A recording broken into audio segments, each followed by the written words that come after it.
മാവുങ്കാലിലെ Ramnagar residence അസോസിയേഷന്റെ നേതൃത്വത്തിൽ ഒരുക്കിയ ഗ്രന്ഥാലയം എഴുത്തുകാരൻ സന്തോഷ് ഏച്ചിക്കാനം ഉദ്ഘാടനം ചെയ്തു. 70 വീട്ടുകാർ ഒരുമിച്ച് ചേർന്നാണ് ഗ്രന്ഥാലയ പ്രവർത്തനങ്ങൾ തുടങ്ങിയത്. മാവുങ്കാലിലെ രാംനഗർ റെസിഡൻസ് അസോസിയേഷന്റെ നേതൃത്വത്തിൽ ഒരുക്കിയ ഗ്രന്ഥാലയത്തിന്റെ ഉദ്ഘാടനം സന്തോഷ് ഏച്ചിക്കാനം നിർവഹിച്ചു.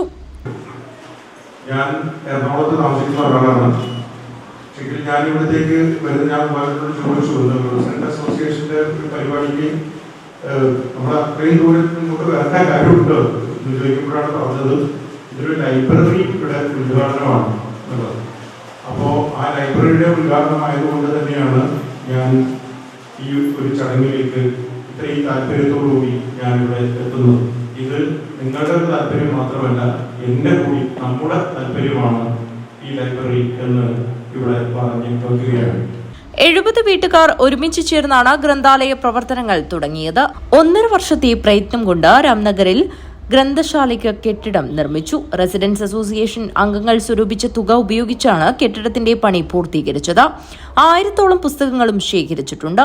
നിട്ടൂർ ഗോപാലൻ പ്രസിഡന്റും സി ചിണ്ടൻകുട്ടി സെക്രട്ടറിയും രാജൻ മീങ്ങോത്ത് ഖജാൻജിയുമായ കമ്മിറ്റിയാണ് രാംനഗർ റെസിഡൻസ് അസോസിയേഷന് നേതൃത്വമേകുന്നത്.